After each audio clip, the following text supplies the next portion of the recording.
अस्सलाम वालेकुम दोस्तों, छा हाल आहे? उम्मीद कयां तो सब दोस्त ठीक ऐं ख़ुशि हूंदा। जीअं मां तव्हांजो पंहिंजो इस्माइल बलोच ऑफिशियल टीवी ते तव्हांखे भली कार चवां थो। ऐं अॼु तव्हांखे टिनि ड्रामनि जे बाबति ॿुधाईंदासीं। वीरनि जी वस्ती ऐं रापेल जेको केटिन जो नओं ड्रामो आहे, ऐं दोलाब जो बि हिन वीडियो में तव्हांखे नेक्स्ट एपिसोड जो अपडेट ॾींदासीं। त वीडियो फुल ॾिसिजो। अगर वीडियो पसंद अचे तो लाइक ज़रूर कजो। चैनल ते नवा हुजो तो चैनल के सब्सक्राइब ज़रूर कजो। केटीएन रापेल ड्रामे में ज़ुल्फ़कार बुर्दी, अब्बास गुलोढाणो ऐं तमामु सुठा एक्टर कम करे रहिया आहिनि। उनजी रिकॉर्डिंग तेज़ी सां हले पई। इंशाल्लाह तव्हांखे इहो रापेल ड्रामो केटीएन ते नए साल जी शुरुआत में ॾिसण वटां मिली सघे थो। शायदि उन खां पहिरीं बि हलाए सघनि था। इनजी रिकॉर्डिंग ज़ोरी शोर सां हली रही आहे।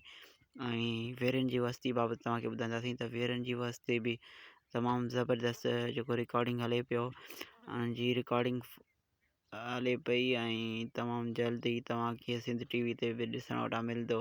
इन में अब्बास गुलोढाणो, तनाए बाकी, आजम प्रेमी ऐं मजू सतार लाड़ ऐं सिंध जा खोड़ सारा भलोड़ एक्टर अदाकार कम करे रहिया आहिनि।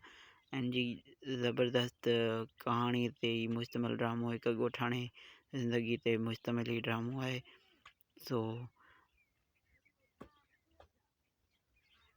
असांजी अपडेट कीअं लॻी तव्हांखे? जेकॾहिं असांजी अपडेट वीडियो ॾिसो था त चैनल ते नवां हुजो त चैनल खे सब्सक्राइब कयो। ऐं असांजो वीडियो ॾिसो था, वीडियो तव्हांखे पसंदि अचनि त वीडियो खे लाइक ऐं कमेंट ज़रूरु कंदा कयो, जीअं असांखे बि जो ख़बर पई सघे तव्हां असांजा वीडियो ॾिसो था।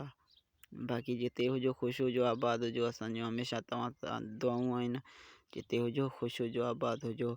ऐं अगरि तव्हांखे असांजे हिन चैनल ते का बि शइ सिखणु या सुठी शइ लॻे त उन ते कमेंट ज़रूरु कंदा कयो।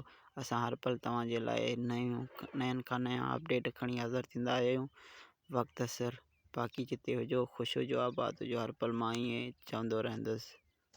ऐं दोलाब जी बि रिव्यू तव्हांखे सुबुह शाम जी वीडियो में ॾेखारींदासीं ऐं उन में ॿुधाईंदासीं त दोलाब जी कहाणी अॻियां जेको अचर जॾहिं त ड्रामो सूमर ते न हलंदो, उनजी अॻियां नेक्स्ट एपिसोड जी रिव्यू करे ॿुधाईंदासीं दोलाब जे बाबति।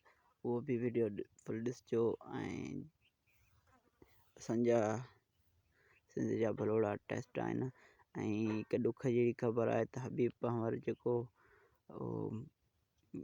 पत्थर दुनिया में मुजीब जो किरदारु कयो ऐं तमामु बहितरीनु आर्टिस्ट आहे। उनजी तबियत तमामु घणी ख़राबु थियण ते इस्पताल दाख़िल आहे।